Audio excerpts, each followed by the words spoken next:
Bismillahirrahmanirrahim. Pembahasan kali ini adalah pembahasan tentang tanda i'rab. Tanda i'rab atau juga disebut dengan alamatul i'rab ini ada yang bisa ditampakkan, ada yang memang keberadaannya dikira-kira. Dalam artian secara penulisan dia tidak ada, tetapi pada hakikatnya dia ada. Kita ambil contoh seperti lafaz Ja'a Zaidun. Lafaz Zaid di sini kedudukannya sebagai fa'il dan i'rabnya wajib rofa. Tanda rofanya menggunakan dhammah karena lafaz Zaid di sini sebagai isim mufrad. Pada lafaz Zaid di sini tanda i'rabnya atau dalam hal ini rofa, tanda rofanya tampak yaitu dengan menggunakan dhammah. Maka tanda i'rab di sini masuk dalam kategori tanda i'rab yang tampak atau dalam hal ini disebut dengan tanda i'rab dhahir. Akan tetapi ada pula suatu kalimat yang dia itu sebenarnya dalam keadaan suatu i'rab tetapi tanda i'rabnya tidak bisa ditampakkan karena sesuatu. Kita ambil contoh seperti lafaz Ja'a Musa. Lafaz Musa berkedudukan sama dengan lafaz Zaid, yaitu sebagai fa'il daripada lafaz Ja'a. Fa'il itu wajib rofa. Tanda rofanya seharusnya menggunakan dhammah. Akan tetapi karena memang lafaz Musa ini adalah kalimat isim yang diakhiri oleh huruf alif, sementara huruf alif adalah huruf yang tidak bisa menerima harkat, maka tanda yang seharusnya rofa yaitu dhammah itu tidak bisa ditampakkan. Sehingga bacaannya tetap Ja'a Musa, bukan Musayu. Seandainya dibaca Musayu, maka di sini bukan alif lagi, tetapi akan menjadi iya. Jadi tanda i'rab dhammah dalam hal ini tidak bisa ditampakkan. Lah, tanda i'rab yang tidak bisa ditampakkan karena sebab seperti ini namanya tanda i'rab yang ditakdir atau tanda i'rab takdiri. Ada beberapa keadaan yang mengharuskan tanda i'rab itu untuk tidak ditampakkan. Yang pertama, apabila terdapat kalimat isim yang diakhirin oleh huruf alif. Setiap kalimat isim yang diakhirin oleh huruf alif, maka tanda i'rabnya wajib disimpan atau dikira-kirakan, baik dalam keadaan rofa, nasab maupun jer. Kita ambil contoh seperti lafaz Ja'a Isa atau Ro'aitu Isa min Isa. Pada Isa yang pertama ini dalam keadaan rofa, yang kedua dalam keadaan nasab, yang ketiga dalam keadaan jer. Tetapi sebagaimana yang Anda lihat, bacaannya tetap sama. Ja'a Isa, Ro'aitu Isa, min Isa. Tanda masing-masing i'rab baik rofa, nasab, jer ini tidak bisa ditampakkan karena lafaz Isa adalah kalimat isim yang diakhirin oleh huruf alif. Jadi tanda i'rab rofa yang seharusnya menggunakan dhammah itu dikira-kira pada alif. Begitu juga tanda nasab yang seharusnya menggunakan fathah itu dikira-kira pada alif. Begitu juga tanda jer yaitu kasroh yang seharusnya ada pada lafaz alif itu dikira-kira pada alif. Penyebabnya karena lafaz Isa merupakan kalimat isim yang diakhirin oleh huruf alif. Ini penyebab yang pertama. Penyebab yang kedua, yang menyebabkan tanda i'rab tidak bisa ditampakkan adalah apabila kalimat isim tersebut disambung dengan ya mutakallim.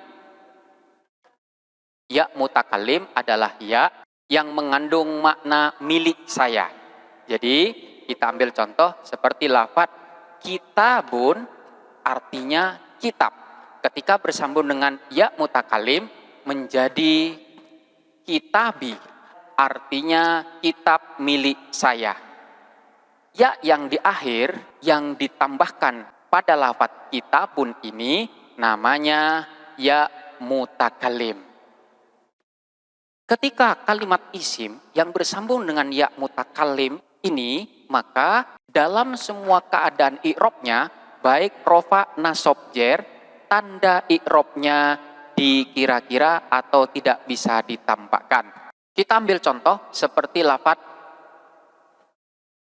hadza kitabi, ra'aitu kitabi fi kitabi. Pada lafadz kitabi yang pertama ini berkedudukan sebagai khobar yang i'rabnya adalah rofa. Kemudian kitabi yang kedua ini sebagai maf'ul bih yang i'rabnya wajib nasab. Dan kitabi yang ketiga ini jer karena didahului oleh huruf jer yang i'rabnya adalah jer. Tanda rofa, nasab, jer pada lafadz kitabi yang pertama, kedua, dan ketiga ini semuanya dikira-kira. Kenapa? Karena lafadz kitabi diakhirin oleh huruf ya mutakallim yang memaksanya untuk tidak menampakkan tanda i'rabnya.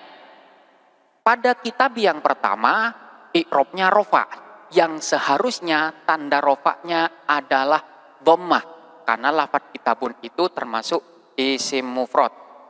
Akan tetapi, karena bersambung dengan ya mutakallim, maka dhammahnya tidak bisa ditampakkan.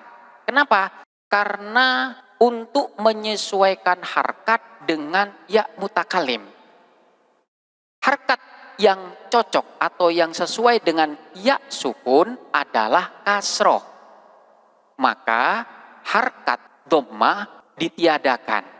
Sehingga tanda i'rab rofa yang seharusnya berada pada huruf ba ini terpaksa tidak bisa ditampakkan. Yang tampak pada penulisan adalah harkat kasroh.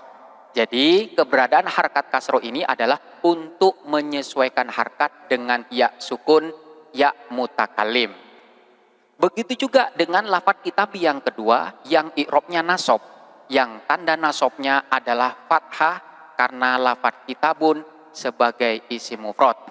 Harkat fathah yang ada pada lafadz kitabi pada huruf ba ini terpaksa harus tidak bisa ditampakkan karena huruf ba lafadz kitabi bersambung dengan ya mutakallim, sehingga harkat yang tampak di dalam penulisan adalah harkat kasroh, dan harkat kasroh ini sekali lagi keberadaannya sebagai untuk menyesuaikan harkat dengan ya sukun. Begitu juga dengan lafadz kitabi yang ketiga yang dalam hal ini i'rabnya jer, seharusnya tanda jernya adalah kasroh.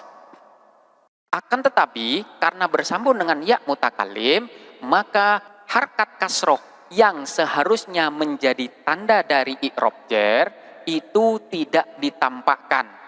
Di dalam penulisan lafadz kitabi di sini tampak harkat kasroh, yaknya ya sukun. Akan tetapi kasroh di sini bukan merupakan tanda dari i'rab jer. Akan tetapi kasroh ini adalah harkat untuk menyesuaikan dengan ya mutakallim yang sukun. Jadi bukan harkat kasroh yang menjadi tanda i'rab jer, tetap tanda i'rabnya dikira-kira. Jadi inilah penyebab yang kedua dari tanda i'rab yang tidak bisa ditampakkan. Penyebab yang ketiga dari tidak bisa ditampakkannya tanda dari i'rab adalah apabila kalimat tersebut berakhiran huruf waw atau ya yang dalam keadaan rofa. Hal ini terjadi pada fi'il mudhore. Fi'il mudhore yang mu'tal akhir, yaitu fi'il mudhore yang diakhirin oleh huruf ilat, yang dalam hal ini dikhususkan huruf ilat waw atau iya, manakala dalam keadaan rofa, maka tanda rofanya tidak bisa ditampakkan. Kita ambil contoh seperti lafaz yad'u atau yarmi. Lafaz yad'u jikalau rofa seharusnya akan dibaca yad'u. Begitu juga dengan yarmi seharusnya akan dibaca yarmiyu. Karena fi'il mudhore yang tidak bersambung dengan sesuatu manakala dalam keadaan rofa, tanda rofanya sama-sama menggunakan dhammah. Akan tetapi keberadaan dhammah di akhir kalimat pada huruf waw atau iya ini menurut orang Arab memberatkan. Jadi dianggap memberatkan. Karena dianggap memberatkan, maka harkat dhammah ini ditiadakan, yang pada akhirnya waw atau iya tersebut diganti dengan sukun. Jadi lafaz yad'u asalnya yad'u menjadi yad'u, asalnya yarmiyu menjadi yarmi. Inilah ketiga dari penyebab tanda i'rab jar tidak bisa ditampakkan, sehingga tanda i'rabnya menjadi tanda i'rab takdir atau takdiri.